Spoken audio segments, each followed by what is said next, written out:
Hello students, let's see the question.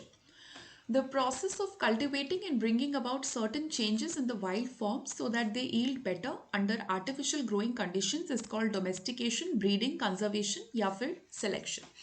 तो क्या process के बात किया गया यहाँ पे? Process of cultivating and bringing about certain changes in the wild forms. तो wild forms से यहाँ पे अर्थ है जो इनकी जो ओरिजिनल जहाँ पे ये उगते हैं ना, जो ओरिजिनल इनकी जैसे ये उग रहे होते हैं प्लांट्स, वो इनकी वाइल्ड फॉर्म्स होते हैं। अब जैसे आज की डेट में हमने कितना सारे आर्टिफिशियली इंड्यूस करके आर्टिफिशियल सिलेक्शन हम कर रहे हैं, तो वो नहीं है। ठीक है, तो वो काफ़ी वाइल्ड से चेंज हो चुका है। तो जब हम वाइल्ड फॉर्म की बात करते हैं तो हम ओरिजिनल फॉर्म ऑफ प्लांट की बात करते हैं।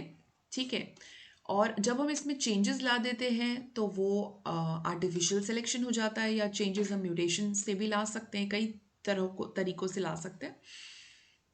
तो यहाँ पे क्वेश्चन में दिया है कि process of cultivating and bringing about certain changes in the wild forms in the wild form so that they yield better under artificial growing conditions. तो इसको हम कहते हैं डोमेस्टिकेशन। डोमेस्टिकेशन, अब ये हम जैसे ये वर्ड जो है ये प्लांट्स में भी यूज़ हो सकता है और एनिमल्स में भी यूज़ हो सकता है, जैसे डोमेस्टिकेशन ऑफ एनिमल्स।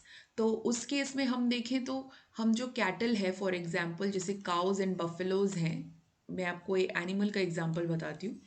उनको हम अपने शेड में रख के उसमें से डेयरी प्रोडक्ट्स बनाना ये सब कर रहे हैं, तो वो भी हम डोमेस्टिकेशन ऑफ एनिमल्स ही कर रहे हैं ना, इस तरीके से।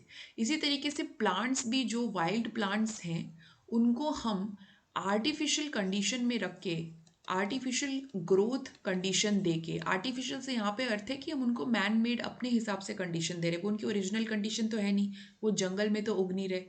तो वो वैसे करके अगर हम कर रहे हैं तो उसको हम कहते हैं डोमेस्टिकेशन, हम उसको डोमेस्टिकेट कर रहे हैं। तो ए आंसर सही होगा। बी को देख लेते हैं, ब्रीडिंग। ब्रीडिंग का अर्थ क्या होता है?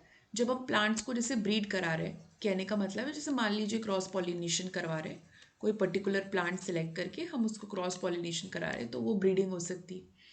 कंजर्वेशन, तो कंजर्वेशन तो उनको बचाना होता है, तो ये भी नहीं है। और सिलेक्शन तो मतलब सिलेक्ट करना हो रहा है, तो यहाँ पे इसलिए ऑप्शन ए सही जवाब हो जाएगा।